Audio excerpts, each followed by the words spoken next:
science delusion is the belief that science already understands the nature of reality in principle, leaving only the details to be filled in. This is a very widespread belief in our society. It's the kind of belief system of people who say, I don't believe in God, I believe in science. It's a belief system which has now been spread to the entire world. But there's a conflict in the heart of science between science as a method of inquiry based on reason, evidence, hypothesis, and collective investigation, and science as a belief system or a worldview. And unfortunately, the worldview aspect of science has come to inhibit and constrict the free inquiry, which is the very lifeblood of the scientific endeavor. Since the late 19th century, science has been conducted under the aspect of a belief system or worldview, which is essentially that of materialism, philosophical materialism. And these sciences are now wholly owned subsidiaries of the materialist worldview. I think that as we break out of it, the sciences will be regenerated. What I do in my book, The Science Delusion, which is called Science Set Free in the United States, is take the 10 dogmas or assumptions of science and turn them into questions, seeing how well they stand up if you look at them scientifically. None of them stand up very well. What I'm going to do is first run through what these 10 dogmas are, and then I'll only have time to discuss one or two of them in a bit more detail. But essentially, the 10 dogmas, which are the default worldview of most educated people all over the world, are first that nature is mechanical or machine-like. The universe is like a machine, animals and plants are like machines, we're like machines. In fact, we are machines. We're lumbering robots, in Richard Dawkins' vivid phrase, with brains that are genetically programmed computers. Second, matter is unconscious. The whole universe is made up of unconscious matter. There's no consciousness in stars, in galaxies, in planets, in animals, in plants, and there ought not to be any in us either, if this theory is true. So a lot of the philosophy of mind over the last 100 years is trying to prove that we're not really conscious at all. So the matter's unconscious, then the laws of nature are fixed. This is dogma 3. The laws of nature are the same now as they were at the time of the Big Bang, and they'll be the same forever. Not just the laws, but the constants of nature are fixed, which is why they're called constants. Dogma 4, the total amount of matter and energy is always the same. It never changes in total quantity, except at the moment of the Big Bang, when it all sprang into existence from nowhere in a single instant.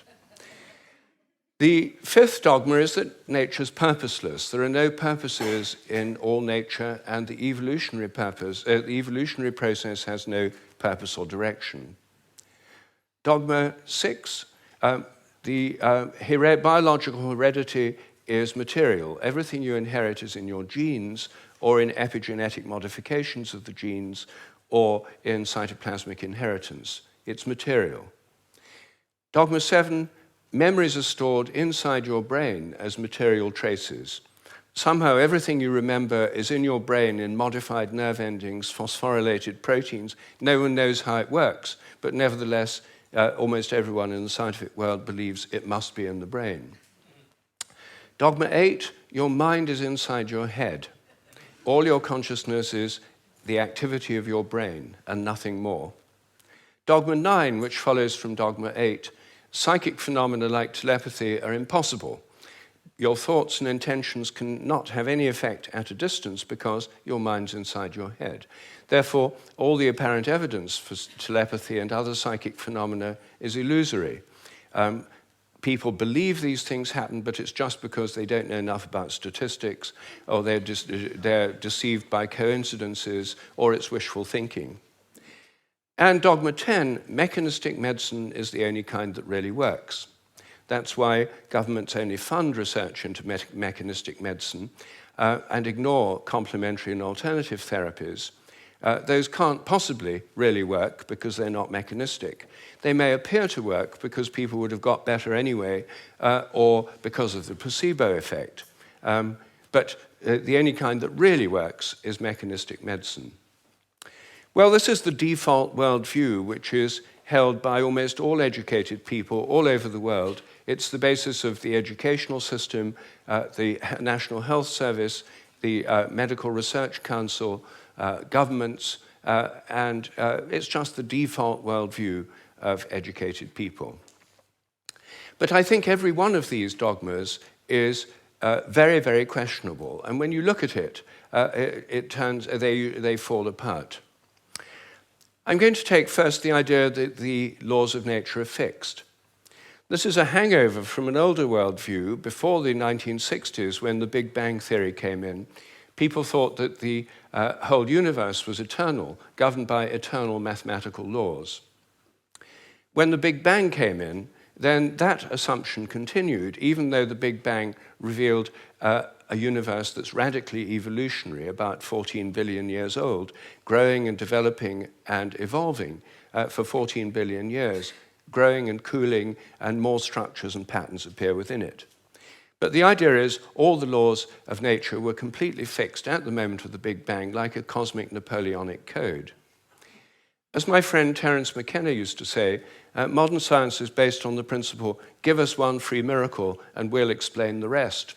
And the one free miracle is the appearance of all the matter and energy in the universe and all the laws that govern it from nothing in a single instant. Well, in an evolutionary universe, why shouldn't the laws themselves evolve? After all, human laws do, and the idea of laws of nature is based on a metaphor with human laws. It's a very anthropocentric metaphor. Only humans have laws. In fact, only civilized societies have laws. As C.S. Lewis once said, to say that a stone falls to earth because it's obeying a law makes it a man and even a citizen. It's a metaphor that we've got so used to, we forget it's a metaphor. In an evolving universe, I think a much better idea is the idea of habits. I think the habits of nature evolve. The regularities of nature are essentially habitual. This was an idea put forward at the beginning of the 20th century by the American philosopher C.S. Peirce. And it's an idea which various other philosophers have entertained, and it's one which I myself have developed into a scientific hypothesis, the hypothesis of morphic resonance, which is the basis of these evolving habits. According to this hypothesis, everything in nature has a kind of collective memory. Resonance occurs on the basis of similarity. As a young giraffe embryo grows in its mother's womb, it tunes in to the morphic resonance of previous giraffes. It draws on that collective memory. It grows like a giraffe, and it behaves like a giraffe because it's drawing on this collective memory. It has to have the right genes to make the right proteins, but genes, in my view, are grossly overrated. They only account for the proteins that the organism can make, not the shape or the form or the behavior. Every species has a kind of collective memory. Even crystals do. This theory predicts that if you make a new kind of crystal for the first time, the very first time you make it, it won't have an existing habit. But once it crystallizes, then the next time you make it, there'll be an influence from the first crystals to the second ones all over the world by morphic resonance. It'll crystallize a bit easier. The third time, there'll be an influence from the first and second crystals. There is, in fact, good evidence that new compounds get easier to crystallize all around the world, just as this theory would predict. It also predicts that if you train animals to learn a new trick, for example, rats learn a new trick in London, then all around the world, rats of the same breed should learn the same trick quicker just because the rats have learned it here. And surprisingly, there's already evidence that this actually happens. Anyway, that's my own hypothesis in a nutshell of morphic resonance. Everything depends on evolving habits, not on fixed laws. But I want to spend a few moments on the constants of nature too, because these are, again, assumed to be constant. Things like the gravitational constant, the speed of light, are called the fundamental constants. Are they really constant? Well, when I got interested in this question, I tried to find out. they're given in physics handbooks. Handbooks of physics list the existing fundamental constants, tell you their value.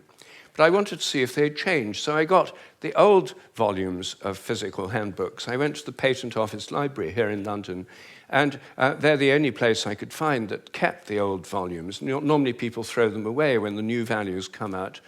They throw away the old ones. When I did this, I found that the speed of light dropped between 1928 and 1945 by about 20 kilometers per second. It's a huge drop because they're given with errors of only fractions of decimal points of error. And yet, all over the world, it dropped, and they were all getting values very similar to each other with tiny errors. And then in 1945, it went up, 48, it went up again. And then people started getting very similar values again. I was very intrigued by this, and I couldn't make sense of it. So I went to see the head of metrology at the National Physical Laboratory in Teddington. Metrology is the science in which people measure constants. And I asked him about this. I said, what do you make of this drop in the speed of light between 1928 and 1945? And he said, oh dear, he said, you've uncovered the most embarrassing episode in the history of our science. So I said, well, could the speed of light have actually dropped? And that would have amazing implications if so. He said, no, of course it couldn't have actually dropped. It's a constant. So, well then how do you explain the fact everyone was finding it going much slower during that period? Is it because they were fudging their results to get what they thought other people should be getting, and the whole thing was just produced in the minds of physicists? We don't like to use the word fudge. I said, well, what do you prefer? He said, well, we prefer to call it intellectual phase locking.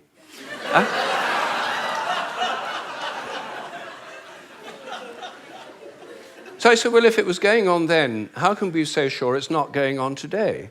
And that the present values are produced by intellectual phase locking. And he said, oh, we know that's not the case. I said, how do we know? He said, we've solved the problem. And I said, well, how? He said, well, we fixed the speed of light by definition in 1972. So I said, but it might still change. He said, yes, but we'd never know it because we've defined the meter in terms of the speed of light. So the units had changed with it. So he looked very pleased about that. They'd fixed that problem. But I said, well, then what about big G? The gravitational constant, known in the trade as big G, is written with a capital G, Newton's universal gravitational constant. That's varied by more than 1.3% in recent years. And it seems to vary from place to place and from time to time. And he said, oh, well, those are just errors. And unfortunately, there are quite big errors with big G. So I said, well, what if it's really changing? I mean, perhaps it is really changing. And then I looked at how they do it. What happens is they measure it in different labs. They get different values on different days, and then they average them. And then other labs around the world do the same, and they come out usually with a rather different average. And then the International Committee on Metrology meets every 10 years or so and average the ones from labs around the world to come up with the value of big G. But what if G were actually fluctuating? What if it changed? There's already evidence, actually, that it changes throughout the day and throughout the year. What if the Earth, as it moves through the galactic environment, went through patches of dark matter or other environmental factors that could alter it? Maybe they all change together. What if these errors are going up together and down together? For more than 10 years, I've been trying to persuade metrologists to look at the raw data. In fact, I'm now trying to persuade them to put it online on the internet with the dates and the actual measurements and see if they're correlated, to see if they're all up at one time, all down at another. If so, they might be fluctuating together, and that would tell us something very, very interesting. But no one has done this. They haven't done it because G is a constant. There's no point looking for changes. You see, here's a very simple example of where a dogmatic assumption actually inhibits inquiry. I myself think that the constants may vary quite considerably, well, within narrow limits, but they may all be varying. And I think the day will come when scientific journals like Nature have a weekly report on the constants, like stock market reports in newspapers. You know, this week big G was slightly up, the charge on the electron was down, the speed of light held steady, and so on. That's one area, just one area where I think thinking less dogmatically could open things up. One of the biggest areas is the nature of the mind. This is the most unsolved problem, as Graham just said, that science simply can't deal with the fact we're conscious. And it can't deal with the fact that our thoughts don't seem to be inside our brains. Our experiences don't all seem to be inside our brain. Your image of me now doesn't seem to be inside your brain, yet the official view is there's a little Rupert somewhere inside your head, and everything else in this room is inside your head. Your experience is inside your brain. I'm suggesting actually that vision involves an outward projection of images. What you're seeing is in your mind, but not inside your head. Our minds are extended beyond our brains in the simplest act of perception. I think that we project out the images we're seeing, and these images touch what we're looking at. If I look at you from behind, you don't know I'm there. Could I affect you? Could you feel my gaze? There's a great deal of evidence that people can. The sense of being stared at is an extremely common experience, and recent experimental research suggests it's real. Animals seem to have it too. I think it probably evolved in the context of predator-prey relationships. Prey animals that could feel the gaze of a predator would survive better than those that couldn't. This would lead to a whole new way of thinking about ecological relationships between predators and prey, also about the extent of our minds. If we look at distant stars, I think our minds reach out in a sense to touch those stars and literally extend out over astronomical distances. They're not just inside our heads. Now, it may seem astonishing that this is a topic of debate in the 21st century. We know so little about our own minds that where our images are is a hot topic of debate within consciousness studies right now. I don't have time to deal with any more of these dogmas, but every single one of them is questionable. If one questions it, new forms of research, new possibilities open up. And I think as we question these dogmas that have held back science so long, science will undergo a reflowering, a renaissance. I'm a total believer in the importance of science. I've spent my whole life as a research scientist, my whole career. But I think by moving beyond these dogmas, it can be regenerated. Once again, it can become interesting and, I hope, life-affirming. Thank you.